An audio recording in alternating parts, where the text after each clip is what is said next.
আপনি কি জানেন কিভাবে রিস্ক ম্যানেজ করতে হয়? প্রতি ট্রেডে কত স্টপ লস লাগাতে হয়? রিস্ক ম্যানেজমেন্টের পিলারগুলো কি কিভাবে স্টপ লস কমাবেন? রিস্ক আর রিওয়ার্ড কত হওয়া উচিত? কিভাবে সঠিক লট চুজ করবেন? সব জানতে ভিডিওটা সম্পূর্ণ দেখুন। দেখা হচ্ছে একটা ছোট্ট ইন্ট্রোর পর।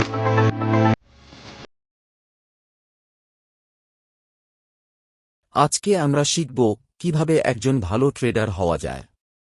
একজন ভালো ট্রেডারের মধ্যে কি গুণাবলী থাকে, সেগুলো কিভাবে আপনি আপনার ট্রেডিংয়ে ইমপ্লিমেন্ট করবেন আর একজন সফল ট্রেডার হয়ে উঠবেন। একজন ডিসিপ্লিন ট্রেডার হবার জন্য আপনার চাই তিনটে জিনিস: একটা ভালো স্ট্র্যাটেজি, ভালো রিস্ক ম্যানেজমেন্ট আর ট্রেডিং মাইন্ডসেট। এই তিনটের সমন্বয় আপনার মধ্যে থাকলে আপনি একজন ভালো ট্রেডার হতে পারবেন। সফল ট্রেডার হবার জন্য সবথেকে বেশি গুরুত্বপূর্ণ ট্রেডিং মাইন্ডসেট। তারপর চাই আপনার একটা প্রপার রিস্ক ম্যানেজমেন্ট, আর চাই একটা ভালো স্ট্র্যাটেজি। আর আজকের আলোচ্য বিষয় রিস্ক ম্যানেজমেন্ট। আসুন এবার বুঝে নিই রিস্ক ম্যানেজমেন্ট কি আর এটার কেনই বা দরকার। আমরা যখন কোনো ট্রেডে এন্ট্রি নিই, তখন এন্ট্রি নেবার সাথে সাথে দুটো জিনিস শুরু হতে পারে। হয় আপনার লাভ হবে, না হলে হবে লোকসান। অর্থাৎ এখানে রিস্ক ইনভলভমেন্ট আছে। আর এই রিস্কটাকে ম্যানেজ করে আপনার ট্রেডিং ক্যাপিটাল প্রোটেক্ট করাটাকেই বলা হয় রিস্ক ম্যানেজমেন্ট। মনে করুন আপনার ট্রেডিং অ্যাকাউন্টে $1000 আছে, আর আপনি প্রতি ট্রেডে $200 করে স্টপ লস লাগাচ্ছেন। তাহলে মাত্র 5টা স্টপ লস হিট করলেই আপনার অ্যাকাউন্ট হয়ে যাবে লিকুইডেট। কিন্তু আপনি প্রপার রিস্ক ম্যানেজমেন্ট ফলো করে আপনার ট্রেডের রিস্ক অনেক কমিয়ে ফেলতে পারেন। আসুন খুব সহজে শিখে নিই আমরা কিভাবে রিস্ককে ম্যানেজ করব। রিস্ক ম্যানেজমেন্ট হল একটা টেবিলের মতো, যেটা দাঁড়িয়ে থাকে কতকগুলো খুঁটির সাহায্যে। এখানে প্রতিটা খুঁটির মধ্যে সঠিক সামঞ্জস্য জরুরি, তবেই যেমন টেবিলটা দাঁড়িয়ে থাকে তেমনি রিস্ক ম্যানেজমেন্টের ক্ষেত্রেও প্রযোজ্য। আসুন আরও বিশদে যায়। প্রপার রিস্ক ম্যানেজমেন্টের জন্য চাই সঠিক পজিশন বা লট সাইজ সিলেকশন, আর চাই প্রপার স্টপ লস, সঠিক রিস্ক রিওয়ার্ড রেশিও, ডাইভার্সিফিকেশন আর ইমোশনাল কন্ট্রোল। পজিশন সাইজ বা লট সাইজ বলতে বোঝাই কোয়ান্টিটি বা পরিমাণ। আমরা জানি পরিমাণ যত বেশি হবে সেই অনুপাতে আমাদের লাভ বা লোকসান হবে। রিস্ক ম্যানেজমেন্টের প্রধান উদ্দেশ্য নিজের ক্যাপিটাল প্রোটেক্ট করা। তাই আমাদের সেই লট সাইজ চুজ করতে হবে যেটা আমাদের লসকে করবে সীমিত।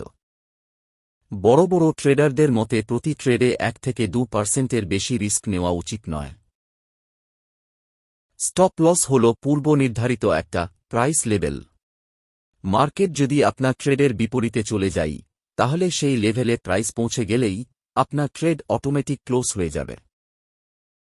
রিস্ক এন্ড রিওয়ার্ড রেশিও বলতে বোঝায় আপনি কতটা রিস্ক নেবেন কতটা লাভের জন্য। আসুন ব্যাপারটা গুলে খায়। মনে করুন এই চার্টটা দেখে আপনি একটা বাই ট্রেড নিতে চান। তাহলে এবার আপনাকে আগে দেখতে হবে আপনার স্টপ লস কোথায় হবে আর টেক প্রফিট কোথায় হবে। মনে করুন এখানে আপনি স্টপ লস লাগাবেন আর টেক প্রফিট লাগাবেন এখানে। এটি নির্ধারণ হবার পরেই আপনাকে দেখতে হবে আপনার স্টপ লস হিট হলে কত লস হবে আর টেক প্রফিট হলে কত প্রফিট হবে।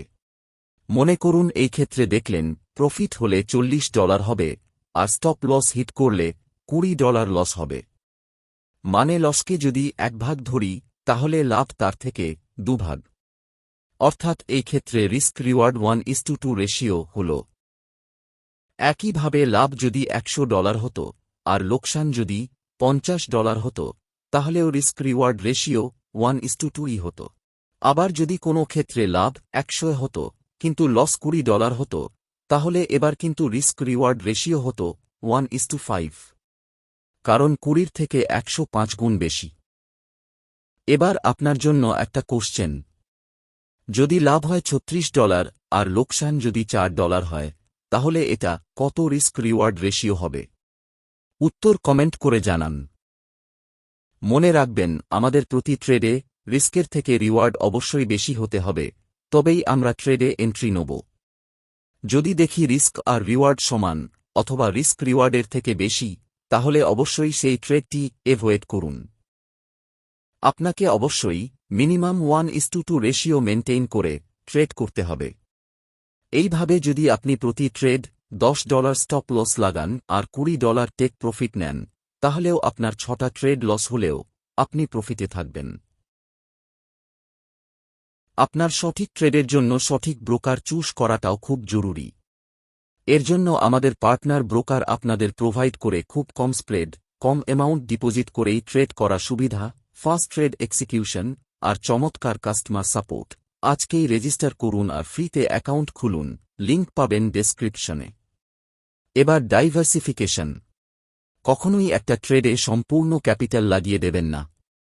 ভিন্ন ভিন্ন ট্রেডে অথবা বিভিন্ন ট্রেডিং পেয়ারে ট্রেড করুন, যাতে হঠাৎ বা অনিশ্চিত মার্কেট মুভমেন্টের কারণে লস হয়ে গেলে অন্য ট্রেডে সেটা রিকভারি হয়ে যায়। ট্রেডিংয়ে লাভ ও লস দুটো আছে। লস ট্রেডিংয়ের একটা অঙ্গ। ট্রেডে এন্ট্রি নেওয়ার আগে কত লস হতে পারে সেটা ক্যালকুলেট করে ট্রেড করুন। প্রফিট করার থেকে বেশি করে নিজের ক্যাপিটাল প্রোটেক্ট করতে ফোকাস করুন। আসুন এবার শিখে নিই প্রপার রিস্ক ম্যানেজ করে কিভাবে সেফলি ট্রেড করব। মনে করুন আমরা এখন একটা বাই ট্রেড নেব সাপোর্ট রেজিস্ট্যান্সের ওপর ভিত্তি করে। আমাদের টোটাল ক্যাপিটাল $100। আর আমরা আগেই জেনেছি প্রতি ট্রেডে 1 থেকে 2% বেশি স্টপ লস লাগানো যাবে না। সেই হিসাবে আমাদের স্টপ লস হবে $2। এবার আমরা ক্যালকুলেট করব পসিবল স্টপ লস আর টেক প্রফিট। এই ক্ষেত্রে আমাদের স্টপ লস হবে সাপোর্ট জোনের একটু নিচেই, আর টেক প্রফিট হবে রেসিস্টেন্স এরিয়ার একটু আগে। এসএল ও টিপি মার্ক করার পর এবার দেখতে হবে কত পিপস এসএল হচ্ছে আর কত পিপস টেক প্রফিট হবে। মনে করুন এই ক্ষেত্রে দেখলেন এসএল হল 10 পিপস আর টিপি হল 30 পিপস। তাহলে এই ক্ষেত্রে আমাদের রিস্ক রিওয়ার্ড রেশিও হল 1:3। এবার প্রশ্ন, আমরা কোন লট নেব? মনে রাখবেন আমরা $2 বেশি রিস্ক নিতে পারব না।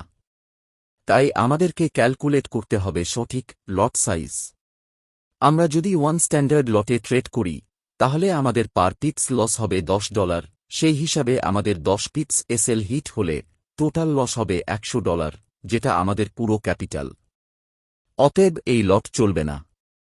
কোন লটে কত প্রফিট লস হয় যদি না জানেন, তাহলে আমাদের আগের ভিডিওটা আই বটনে ক্লিক করে দেখতে পারেন। আমরা যদি মিনি লটে ট্রেড করি, তাহলে আমাদের লস হবে $10, অতএব এটাতেও ট্রেড করা যাবে না। যদি মাইক্রো লটে ট্রেড করি, তাহলে আমাদের লস হবে $1।